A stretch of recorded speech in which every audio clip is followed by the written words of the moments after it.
Hey guys, my name is Alexis Harris, and today I'll be talking about my testimony.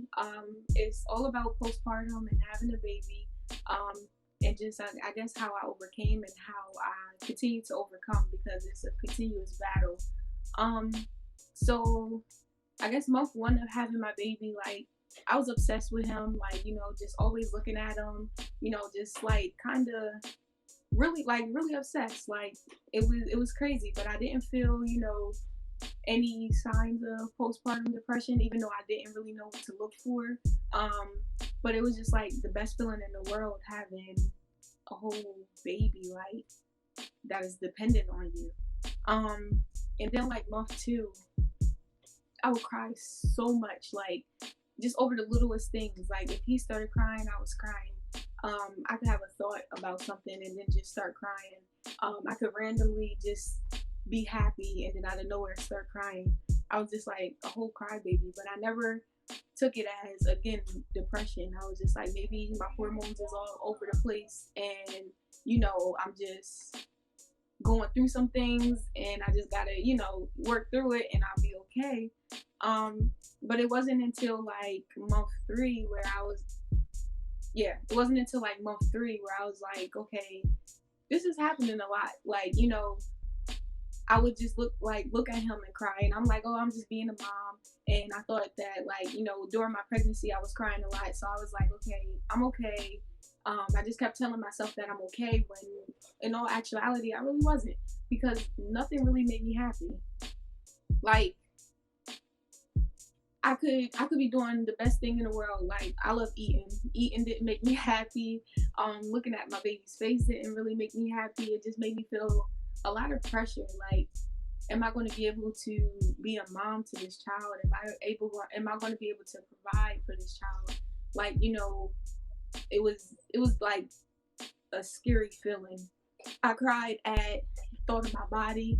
You know, having a baby does crazy things to your body, and just the fact of not being used to seeing myself like that, even during my pregnancy, seeing myself get big, like it was the most wildest journey ever. And all of those things added up, I guess, to postpartum depression. And what I learned is that nobody's exempt. Like I never thought that I was above or anything like that. I did my research, I asked people about it, but nothing can really prepare you for when you go through it. Like I've dealt with depression outside of like before I had my baby, and it's not even the same feeling. You don't go through the same things. Um, thank God that my depression wasn't to the extent of me wanting to hurt myself or my baby, but it does take over your body. It takes over your thoughts. It takes over your happiness. It just takes over, and it's like you feel like you can't do anything about it. Um, and so month four, that's when it really started getting bad. Like I started working, and I would come home and just like want to lay in the bed.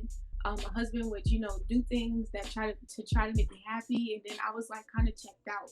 Like I felt like my whole life was surrounded by the baby to the point where like even talking to God was foreign. Being a wife was foreign. Being myself was foreign. I lost who I was through the whole depression. Like I don't know. It takes over your mind, your body, and your soul. Like it's just the weirdest thing ever. And one thing that I can say is talking to people kind of help. Definitely talking to people that you trust and that love you, because they're of course they're going to give you the best sound advice. If you don't have anybody to actually talk to, though, you can always go to a therapist or anything like that. But definitely talking is something that I recommend, because keeping it in does not help. I promise you, it does not help. I don't care how strong you think you are. Postpartum depression is that's a time where you really need people to surround you. Um, I was sensitive about everything. I felt like even when I did talk to God, it was like a brick wall. Like I felt like I was talking to myself. I felt like He wasn't there. Um, and two verses that really, you know, kind of kept me going. was Psalms 3:3. But you, O Lord, are the shield around me. You are my glory, the one who holds my head up high. And Nehemiah 8:10. The joy of the Lord is my strength. Psalms 3:3 is a little longer, so I didn't always remember it from word. But Nehemiah 8:10. The joy of the Lord is my strength. Easy. And literally, whenever I felt down, I would repeat that thing until things started shifting inside of me and I started feeling better. I don't know if y'all hear my baby, but sorry about that. And then, like, to speed it up to today, I still deal with it. I have this group on Facebook called Mommy Momentum, and it's just a whole bunch of moms like giving advice, helping each other out. It's like mentors on there and everything, and that's helped me because helping other people has helped me, and just seeing that you're not the only one that goes through postpartum depression. Everybody probably has some type of form of it and just don't know what it is. So it's important to talk. It's important to let people know, let people in. It's a scary thing, but letting people in will really help you heal. And most importantly, of course, letting God in. That was my thing. Like, I really turned my back on God. I turned my back on my husband. Even honestly, the baby at times, it was just like I wouldn't let anybody in. And as soon as I started letting people in, that's when I started feeling better. I did some studying, and I do know that you can suffer from postpartum from up to 2 years to after your baby. So even if you don't go through it right away and you go through it later, or you have different